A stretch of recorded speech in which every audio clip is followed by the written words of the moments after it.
السلام علیکم۔ سوچو ذرا، اگر ایک دن تمہاری ساری محنت اور سارے خواب ٹوٹ جائیں تو تم کیا کرو گے؟ یہ کہانی ہے ایک ایسے لڑکے کی جس کے پاس کچھ بھی نہیں تھا، لیکن ایک چیز نے اسے کامیاب بنا دیا۔ وہ چیز کیا تھی؟ آئیے سنتے ہیں۔ ایک چھوٹے سے گاؤں میں علی نام کا لڑکا رہتا تھا۔ غربت اس کے قدموں کی زنجیر تھی۔ اسکول جاتے ہوئے بچے اس کا مذاق اڑاتے کہ کپڑے پرانے ہیں اور جوتے پھٹے ہوئے، لیکن علی کے پاس ایک چیز تھی۔ وہ دن رات سوچتا میری حالت بدل سکتی ہے، بس مجھے ہار نہیں ماننی۔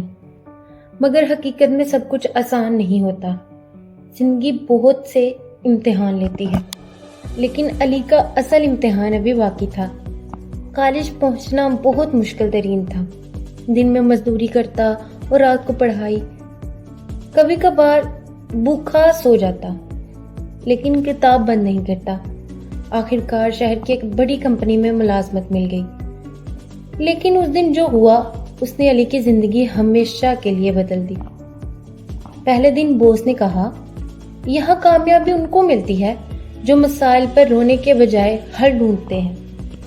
یہ جملے علی کے دل میں ہمیشہ کے لیے بیٹھ گئے۔ سالوں کی محنت نے ایک مزدور کو کمپنی کا مینیجر بنا دیا، اور آج وہی لوگ جو کل مذاق اڑاتے تھے اس کی کامیابی کی مثال دیتے ہیں۔ تو دوستو، سبق صاف ہے۔ حالات جیسے بھی ہوں، اگر حوصلہ، ہمت اور یقین ہو تو تقدیر بھی بدل جاتی ہے۔ تو اگر آپ کو اس کہانی سے ذرا سا بھی حوصلہ ملا ہے تو دوسروں کے ساتھ ضرور شیئر کریں۔ لائک اور سبسکرائب کرنا نہ بھولیے۔